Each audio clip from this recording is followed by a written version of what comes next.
किया। तो सोचो जम्मू कश्मीर के अंदर अगर मेरे जैसे इन्होंने मेरी सीट बदल दी, 97 के आंकड़े पे मुझे लाकर खड़ा कर दिया। अरे मैंने समर्थन एनसी को दिया है और इन्होंने भाजपा के अखाड़े में मुझे खड़ा किया और सवाल मुझसे पूछेंगे। मैंने बार बार हामी भरी, मैंने कहा मैंने समर्थन आपको दिया है, आप इनके साथ मुझे, मैं अभी भी उन्हीं को समर्थन दूंगा, चाहे वो मुझे निकालें या कुछ भी करें, मेरा समर्थन एनसी को है। लेकिन सवाल मैं लोगों से पूछूंगा, मुझे लोगों ने चुना है, मुझे एनसी ने नहीं बनाया, भाजपा ने नहीं बनाया, मुझे लोगों ने भेजा है और लोगों के सवाल इन लोगों आपने तो रमजान के महीने का भी जिक्र किया कि रमजान के महीने में बिजली नहीं है, इफ्तारी और सहरी जो अंधेरे में करनी पड़ती है। रेस्पॉन्स इनका मिले या ना मिले मुझे उससे गर्ज नहीं है, मैं अपनी बात बेबाकी से रखूंगा, पूरी ताकत से रखूंगा और इन लोगों को समझाऊंगा। अगर ये लोग नहीं समझेंगे पूरी ताकत से और समझाएंगे, लोग जिस दिन समझ जाएंगे। आज तो आपने देखा इस सदन में भी नया हुआ 50 से ज्यादा लोग नए। अरे मुझ जैसा आदमी भी पहली बार आया है, अभी सीट 97 की है तो खिसकते हम भी पहुंच ही जाएंगे। ऐसा नहीं है, जम्मू कश्मीर के हालात बदलने के लिए मुझे जो भी करना पड़े मैं करूंगा। देखिए नौजवानों के मामले इन्हें नहीं पता है, बात करनी पड़ेगी इनको। अगर सदन में, अगर बजट के सेशन में उन्होंने ये बातें एमएलए डोडा महराज मलिक ने अपने एक रिसेंट मीडिया इंटरेक्शन के दौरान वाज़े तौर पर कह दिया कि उन्हें जम्मू कश्मीर असेंबली में एनसी, बीजेपी या कांग्रेस ने नहीं बल्कि आवाम ने भेजा है। उनका कहना था कि वो सिर्फ और सिर्फ अपनी आवाम की आवाज़ उठाएंगे और उनके मसाइल को हल करने के लिए पूरी कोशिश करेंगे। मज़ीद तफसीलात के लिए देखिए ये खास रिपोर्ट। पोल अभी खिताई सेनाब के अंदर नहीं है, तार अभी भी नहीं है, मेरे लोगों से किराया लिया जा रहा है। एलजी ने पिछले दिनों ऑर्डर निकालवाया, कहता किराया इकट्ठा करो, लोगों की तारें काट दो। और ये लोग कह रहे हैं कि संदर्भ में मैं हंगामा कर रहा हूँ। मेरे कितने गरीबों की इन्होंने तारें काट दी और मैं यहाँ पर हंगामा ना करूँ। जो गरीब रोता है, गिड़गिड़ाता है, उसकी आवाज सुन लीजिए, उसकी आवाज ना उठाऊं तो अपनी आवाज करूं। और सुन लीजिए, मैंने अपने लोगों को कहा है किराया देना बंद करो। 200 यूनिट्स का वादा इन्होंने किया है, मेरा गरीब है, किराया देना बंद करेंगे, सरकार उसके बाद फैसला करेगी। वही मैं किसी ने कहा आपका सवाल क्या है? मेरा सवाल सरकार से कोई नहीं है, मेरा सवाल ये है कि इनका जवाब जम्मू कश्मीर की आवाम के लिए कब आए, बस इतना। उमर साहब ने आपको कहा ना कि आप उनके छोटे भाई, उन्होंने ये भी कहा कि आपका जो मुझे उमर साहब से कोई नाराजगी नहीं, मुझे किसी से कोई नाराजगी नहीं। मुझे जनता जो इस वक्त परेशानी हालत में है उनका अजाला अगर सरकार से हो सकता है तो प्लीज कीजिए। रमजान का महीना है, 3 रोजे होंगे, अगर आज का रोजा भी गया इफ्तियारी, सुन लीजिए, अगर इफ्तियारी के वक्त बिजली नहीं होगी, सहरी के वक्त बिजली नहीं होगी तो ये दिन में वक्त उनको नहीं लौटा पाऊंगा। बिजली का इंतजाम की गुहार लगाई है। मैं चाहूंगा उमर साहब और ये जो एडमिनिस्ट्रेशन के लोग हैं वो बिजली का इंतजाम जो खिताई से आपने भाजपा तो बहुत कुछ बोलेगी, वो तो आज खुल के कह रहे हैं हमारे को जल जीवन में जो है घोटाला हुआ है। अब क्यों नहीं बोले जब एनजी का था, तब क्यों नहीं बोले? बताइए सबसे पहले एक बात बताइए, क्या वॉकआउट किया? सदन में रहे, मैं वॉकआउट क्यों करूं? अरे मैं यहाँ चुन के आया हूँ, मैं बाकी लोगों की तरह वॉकआउट थोड़ी करूंगा। इस सदन मेरा ये जम्मू कश्मीर की बेहतरी के लिए बना है, मैं चुन कर आया हूँ। मुझे इन्होंने पार्टियों ने यहाँ पर नहीं भेजा, मुझे जनता ने भेजा और जनता की आवाज को बुलंद करूंगा पूरी ताकत से। बस थोड़ा सा गला बैठ गया। क्या आवाज उठाई आज आपने? ये वो काम हो रहा है, कितनी धीमी रफ्तार से उस प्रोजेक्ट पर देखिए मैडम, आप फिलहाल ये अंदाजा लगा लीजिए किस दौर में हम जी रहे हैं। और आरडीएस, सुन लीजिए, मुझे अभी बात करनी है लेकिन मैं आपको पहले ही बता दूं।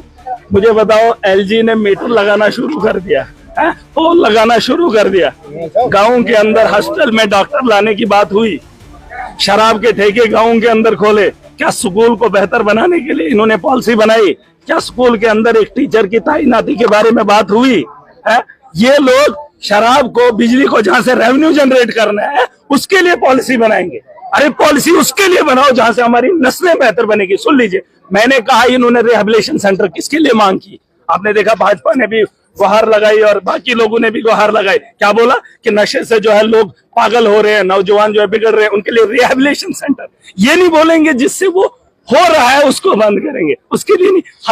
जिन लोगों ने, भाजपा ने 10 साल में नशे के माहौल को गर्म, सुन लीजिए, माफिया से नशा बेचा और आज इस सरकार से बोल रहे कि आप हॉस्टल खोलो। किनके लिए?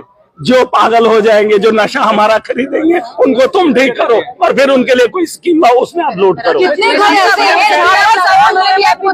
देखिए, इन लोगों को मैं बच्चा लगता हूँ, प्यार से नौजवानों, सुन लीजिए, मेरे सवाल जब बेहुदा होंगे तब आप लोग भी बोलना, इन लोगों को भी बोलने का हक है, लेकिन इन लोगों को मैं एक ही बात बताना चाहूंगा कि जम्मू कश्मीर की 90 असेंबलियों में मैं अकेला ऐसा चुनकर क्यों आया हूं, इस पे सोचने को इनको मजबूर होना चाहिए। गुलाम नबी आजाद की कॉन्स्टिट्यूंसी से जीत कर आया हूं, बड़े बड़े दिग्गजों को रौंद कर आया हूं और 15 साल से जमीन से जुड़ा हुआ शख्स हूं। मुझ पे उंगली उठाने से पहले अपने बारे में, अपने गरीबा में झांक कर देखना है मुझे। हाँ, किसी के जाति में कोई भी मामला पेश नहीं करूंगा। हाँ, जो आदमी मेरी आवाम को परेशान करता होगा उसकी जाति जिंदगी के बाद सुनिए, क्या कहेंगे? किसी से नाराज नहीं, मेरी बात सुनिए, मैं नाराज किसी से नहीं, जिसको जितना आता है वो उतना बोल रहा है। मैंने अपने लोगों को बोला है किराया देना, मेरे पास अपने पैसे हैं,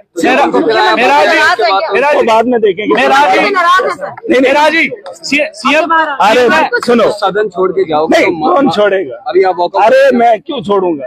वापिस जाएंगे अंदर। और क्या, मुझे क्या छोड़, मैं क्या किसी के कहने से उठ के चला जाऊं, किसी के बोलने से कुछ भी मान जाऊं?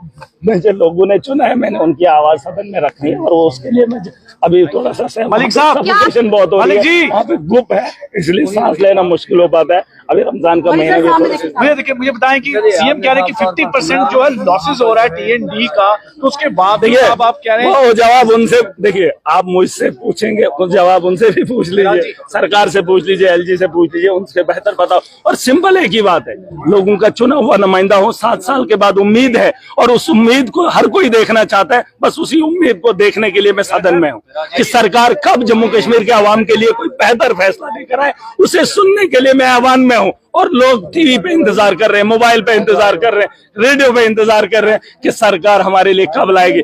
LG आया, LG के उसमें भाषण में बोला कि स्टेट देंगे, उमर साहब कब देंगे? सीएम कह रहे हैं कि आप तो उनके दिल में। बिल्कुल, अरे मैं तो सबके दिलों में हूँ, ऐसा नहीं है। देखिए मतभेद हो सकता है, आपकी बात से मैं इत्फाक नहीं रखता हूं तो खुल के बोलूंगा। मेरा एक इंटेंशन क्लियर है, जिसकी बात मुझे अच्छी नहीं लगे उसको मुंह पे बोलने का ये हुनर रखता हूँ, ये ताकत रखता हूँ। देखिए पीठ के पीछे नहीं बोलूंगा, जिसको जो बोलना है, अगर उसकी बात अच्छी नहीं लगी, आपकी बात अच्छी नहीं लगी तो मुंह पे बोलूंगा, पीठ के पीछे ना किसी को गाली दूंगा, ना किसी के लिए ताली बजाऊंगा। सिंपल बात है, जो आप बोलोगे उसका रिएक्शन दे दूंगा, ठीक है? अच्छा होगा तो तारीफ करें।